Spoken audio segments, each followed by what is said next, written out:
বলবে আল্লাহ তার নেকি নাই, তাতে কি আমাদের গুনাহগুলা নিয়ে আমাদের হক আদায় করে দিই।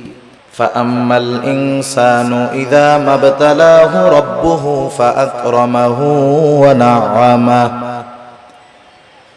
আল্লাহ রাব্বুল আলামিন বলেন ফাআম্মাল ইনসানু ইযা মাবতালাহু রাব্বুহু, মানুষকে যখন তার রব পরীক্ষা করার জন্য ফাআকরামাহু ওয়া নাআমা, তাকে সম্মান দেয় আর সম্মান দেয়, সম্পদের মালিক বানায়া দেয়।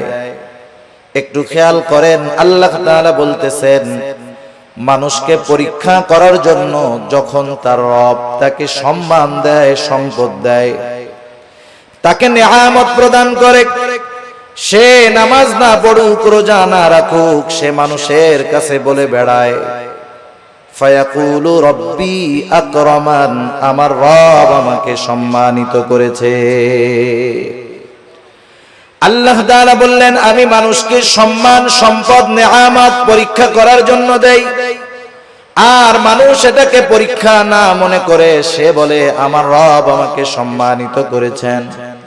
প্রথমত একটা জিনিস আমাদের ক্ষেত্রে ক্লিয়ার হওয়ার প্রয়োজন, আল্লাহ তাআলা শুধু অভাব, কষ্ট, দুরবস্থা দিয়ে মানুষের পরীক্ষা নেন বিষয়টা এমন নয়, বরং সম্পদ, সম্মান দিয়েও আল্লাহ তাআলা পরীক্ষা নেয়।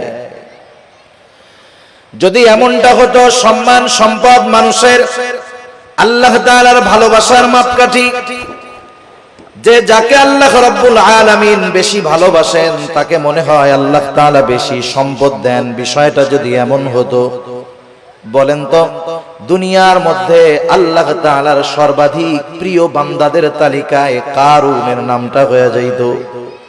কারুন তো পৃথিবীর অন্যতম বড় এক